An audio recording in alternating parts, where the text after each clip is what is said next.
Ah, greetings, my friends. I'm Z.R Jones, and here I'm sharing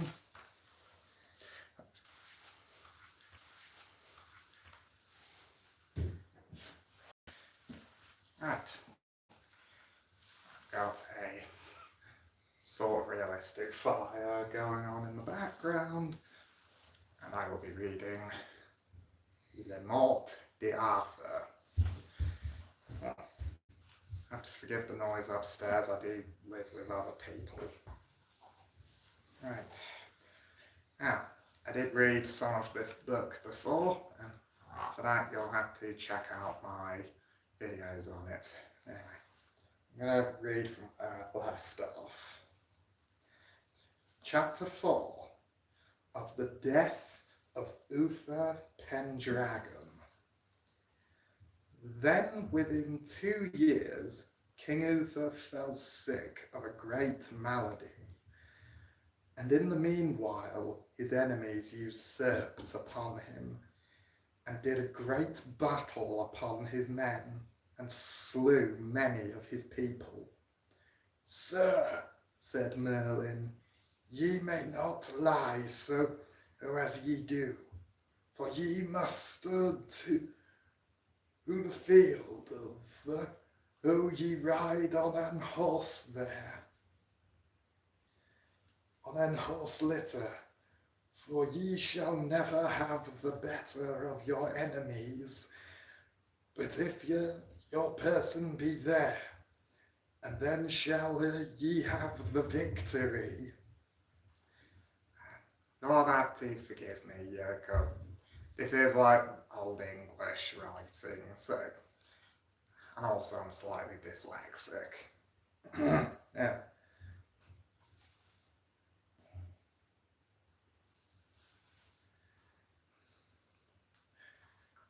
And so it was done as Merlin had devised, and they carried the king forth on his horse litter with a great host towards his enemies.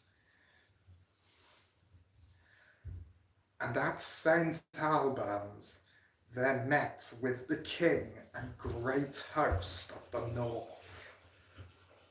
And that day Sir Ilpheus and Sir Brastias did great deeds of arms, and King Uther's men overcame the northern battle, and slew many people, and put the remnant to flight.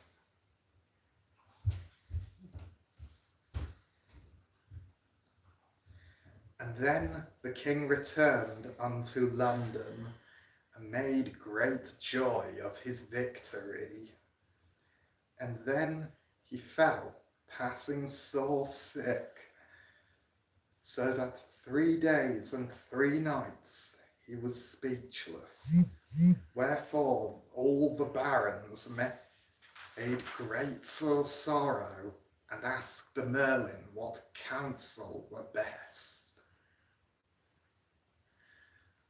There is none other remedy, said Merlin, but God will have his will.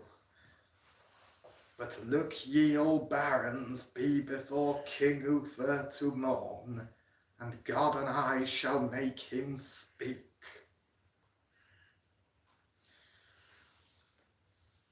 Now, of course.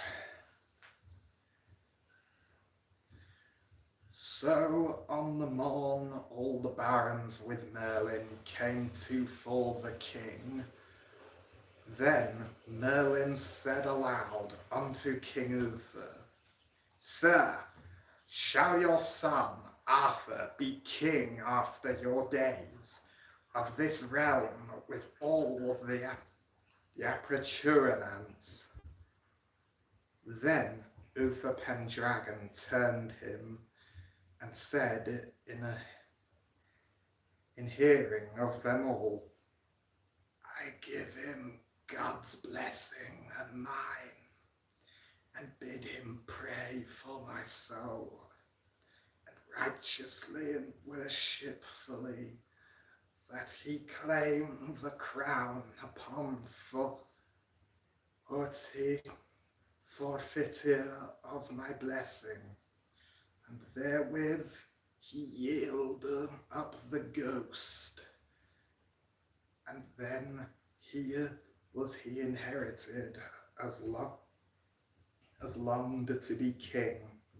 Wherefore the queen, fair Igraine, made great sorrow, and all the barons.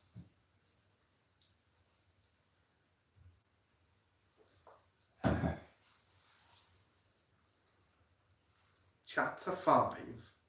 How Arthur was chosen as king, and the wonders and marvels of the sword taken out of the stone by said Arthur. Then stood the realm in great jeopardy long while, for every lord that was mighty of men made him strong, and many weened to have been king. Then Merlin went to the Archbishop of Canterbury, and consoled him for to send for all the lords of the realm, and all the gentlemen of arms, that they should to London come by Christmas, upon pain of cursing, and for this cause, that Jesus, that was born on that night, that he would of his great mercy show some miracle, as he was come to be king of mankind, for to show some miracle who should be rightwise king of this realm. So the Archbishop, by the advice of Merlin, sent for the lords and gentlemen of arms, that they should come to by Christmas even unto London. And many of them made them clean of their lives, that their prayer might be the more acceptable unto God. 3 people are watching, 2 people who have liked it. Not bad. I do apologise if any of you can't make any comments on here. It's just this is my first time doing this, and also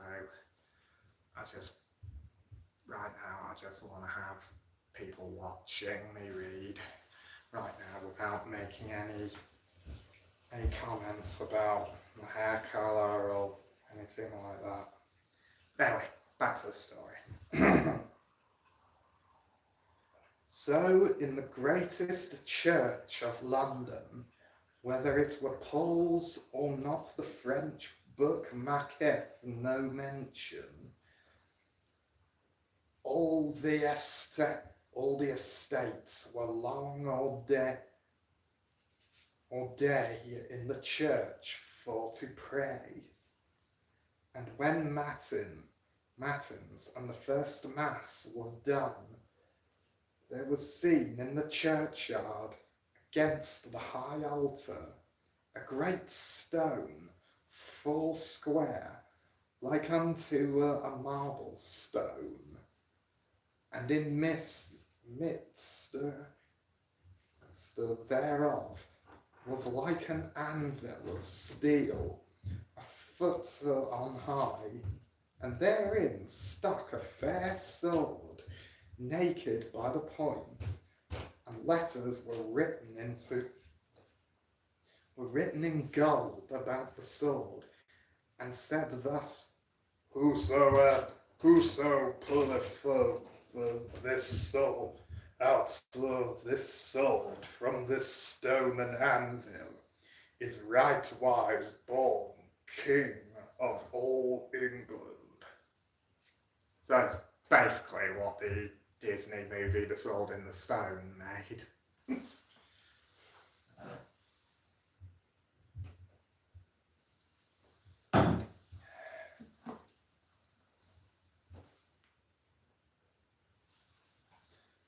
Then the people marvelled and told it to the Archbishop. I command, he said to the Archbishop, that ye keep youth within your church, and pray unto God still, that no man touch the sword till high mass be all done. So when all masses were done, and all the lords went to behold the stone and the sword, and when they saw the scriptures, some essayed, such as would be king, such as would have been king. But none might stir the sword, nor move it. He is not here, said the Archbishop, that shall achieve the sword, but doubt not God will make him known. But this is my counsel, said the Archbishop, that we let purvey 10 knights, men of good fame, and they to keep this sword. But it was ordained, and then there was made a cry that every man should essay that would for to win the sword. And upon New Year's Day the barons let make a joust and tournament, that all knights that would joust or tourney there might play. And all this was ordained to keep the lords together and the commons, for the Archbishop trusted that God would make him known that should win the sword. Well, that's typical of men of God back then. God always had a plan. I don't believe in any of that mumbo jumbo.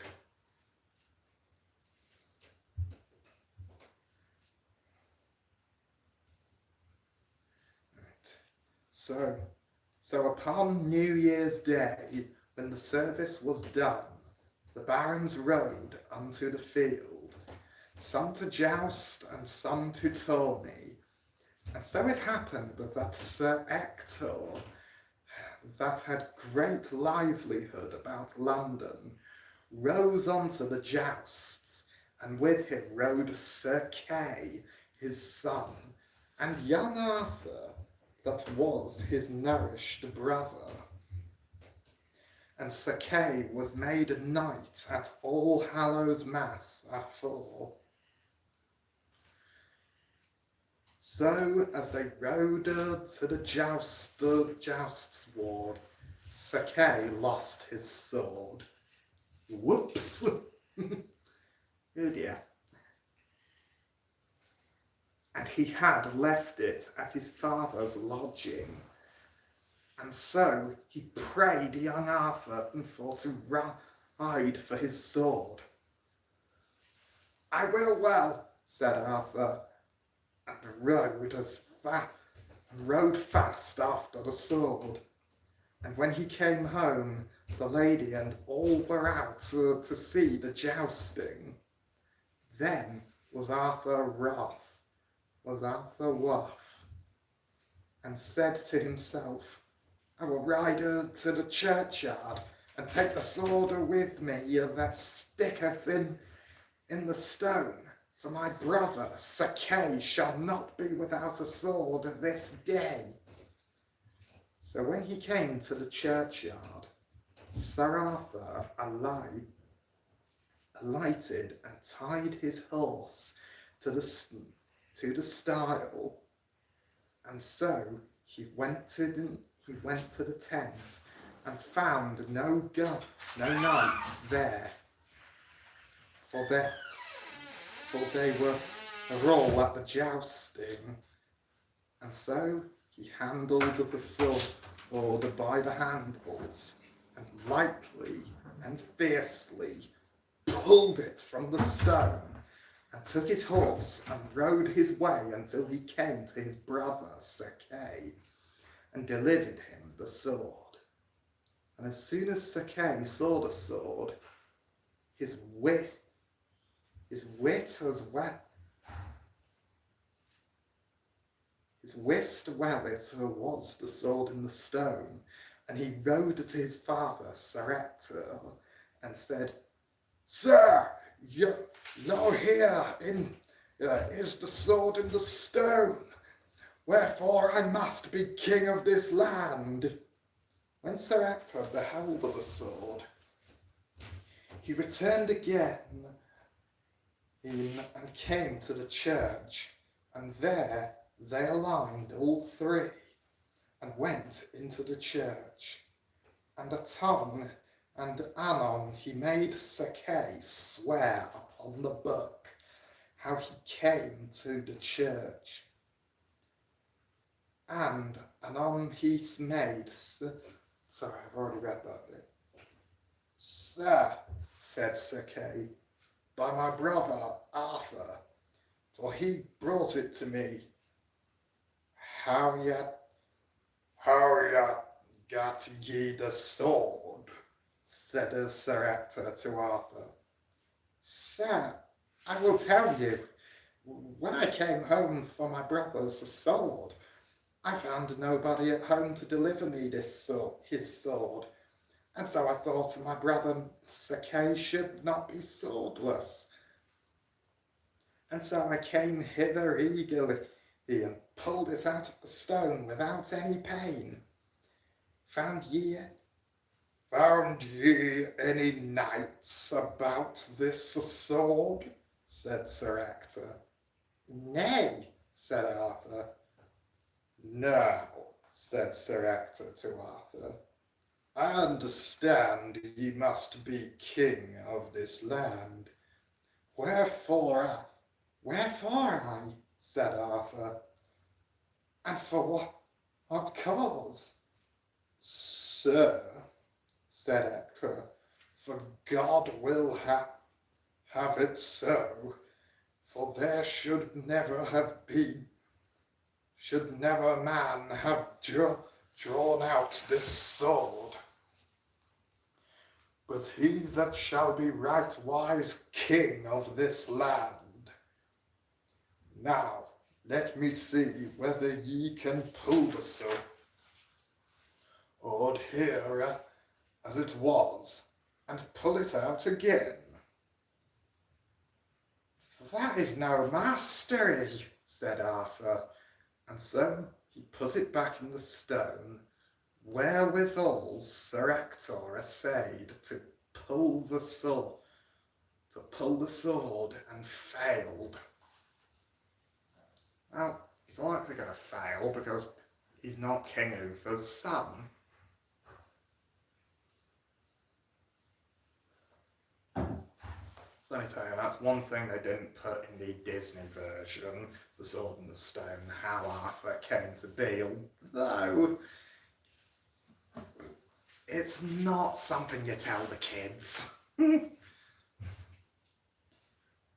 Chapter 6, How King Arthur Pulled Out the Sword Divers Times.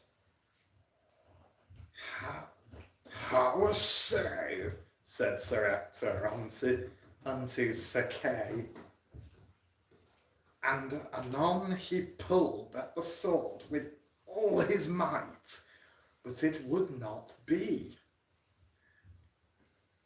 "Now shall ye assay," said Sir Ector to Arthur.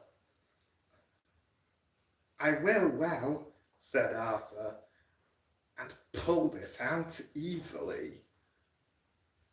And therewithal Sir Ector knelt down to the earth, and Sir Kay, Alas, said Arthur, my own dear father and brother, why do why kneel ye to me? Nay, nay, my lord Arthur, it is not so. I was never your father, nor of your blood.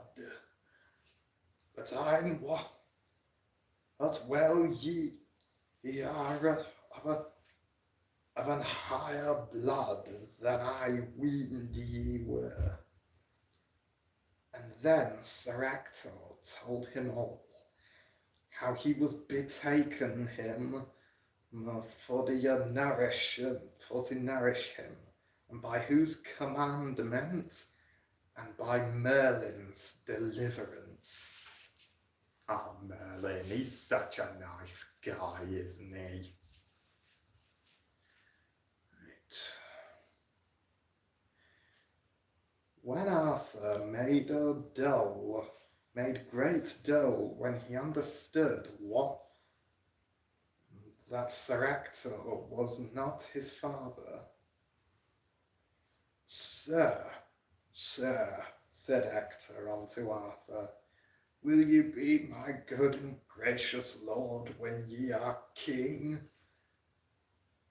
Else were I to blame, said Arthur, for ye are the man and in the world that I am most beholden to, and my good lady and mother, your wife,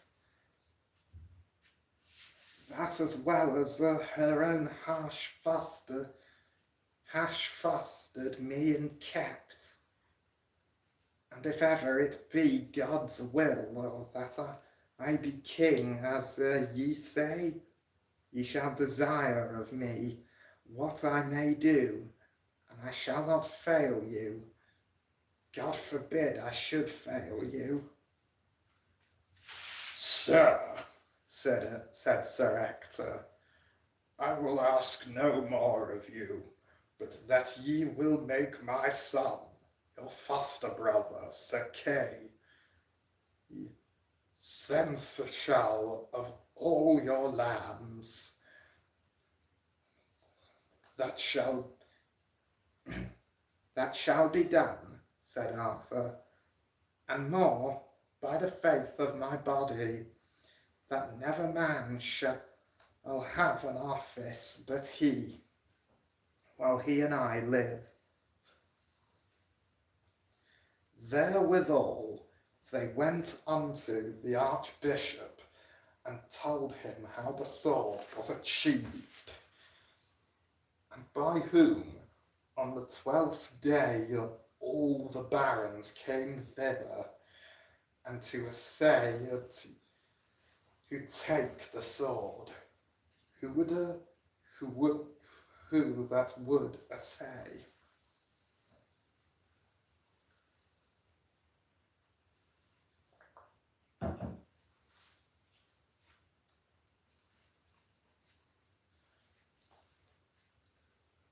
But therefore them all, there might none take it out but Arthur. Wherefore there were many lords so wroth, and said it was great shame unto them all and the realm, and be overgoverned by a boy of no high blood born.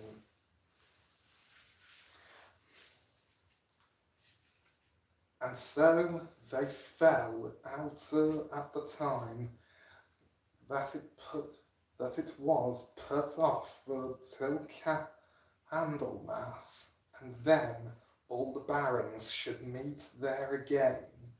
But always the 10 knights were ordained to watch the sword play, and knight the sword day and night. And so they set a pavilion over the stone and the sword, and 5 always watched. So at Candlemas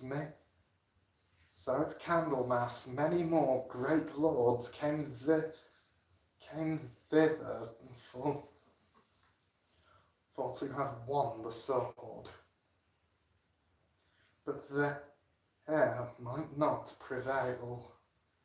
And right as Arthur did at Christmas, he did at Candlemas, and pulled out the sword easy, whereof the barons were sore aggrieved, and put it off in delay till the high feast of Easter.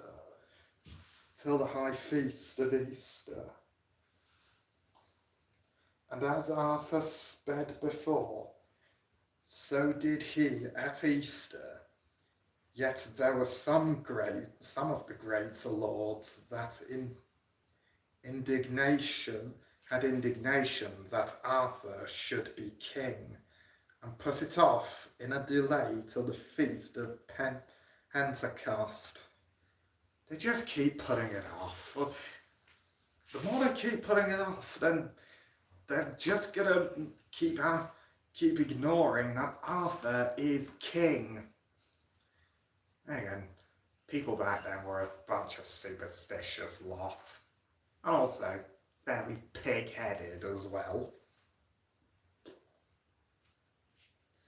Then the Archbishop of Canterbury, by Merlin's providence, let purvey them of the best knights that they might get, and such knights as Uther Pendragon loved best and most trusted in his days. And such knights were put about Arthur as Sir Baldwin of Britain, Sir Kay, Sir Ulfius, Sir Brastius. All these, with many other, were always about Arthur, day and night, till the feast of Pentecost.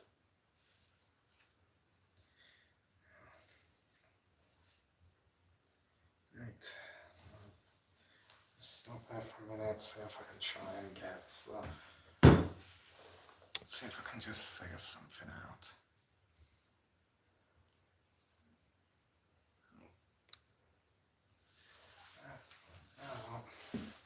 Do a bit more reading. Might do another live either tonight or tomorrow to see if anything, if I can manage to figure out how to get people to comment on this, but I will be setting a few rules down for that. Right, I'll make it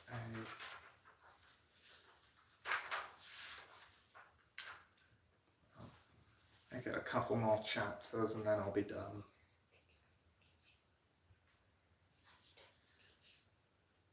Chapter 7, How King Arthur was crowned and how he made officers. And at the feast of Pentecost, all manner of men essayed to pull at the sword, that would essay, but none might prevail but Arthur, and pulled it out afore all the lords and commons that were there. Therefore all the commons cried at once, We will have Arthur unto our king. We will put him no more in delay. For we shall all see that it is God's will that he shall be our king. And who that beholdeth against it, we will slay him. Bunch of hypocrites, honestly. One minute they don't want Arthur as king, now they do want him as king. Honestly. Right. Where was I? Ah, yes. And therewithal they kneeled at once, both rich and poor, and cried Arthur mercy, because they had delayed him so long. And Arthur forgave them, and took the sword between both his hands, and offered it upon the altar where the Archbishop was, and so he was made knight of the best man that was there. So anon was the coronation made,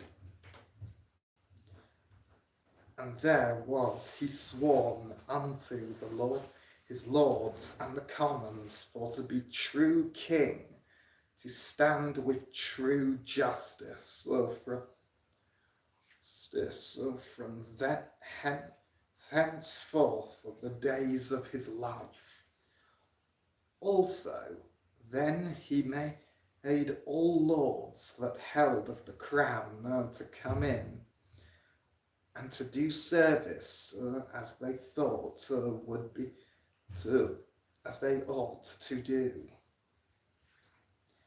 And many complaints were made unto Sir Arthur of great wrongs that were done since the death of King Uther, of many lands that would be bereaved the lords, knights, ladies, and gentlemen. Wherefore King Arthur made the lands to be given again unto them that owned them.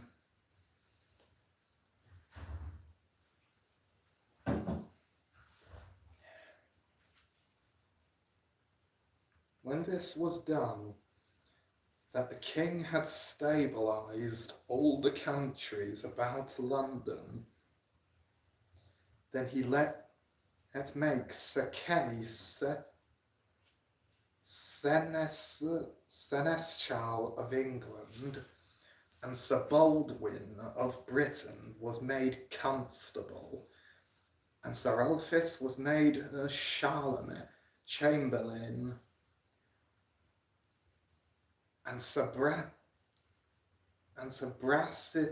Brastias was made warden to wait upon the north of Trent forwards.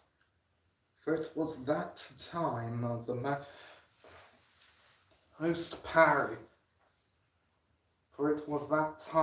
most party the king's enemies. But within few years after Arthur won all the north, Scotland, and all that were under their obedience. Also Wales, part of it, held against Arthur, but he overcame them all, and he did the remnant through the noble prowess of himself and his knights of the Round Table.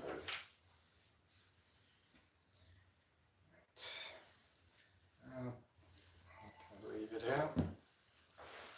out. Those of you who have been sticking around to watch this, I've been reading Le Morte d'Arthur by Sir Thomas Malloy.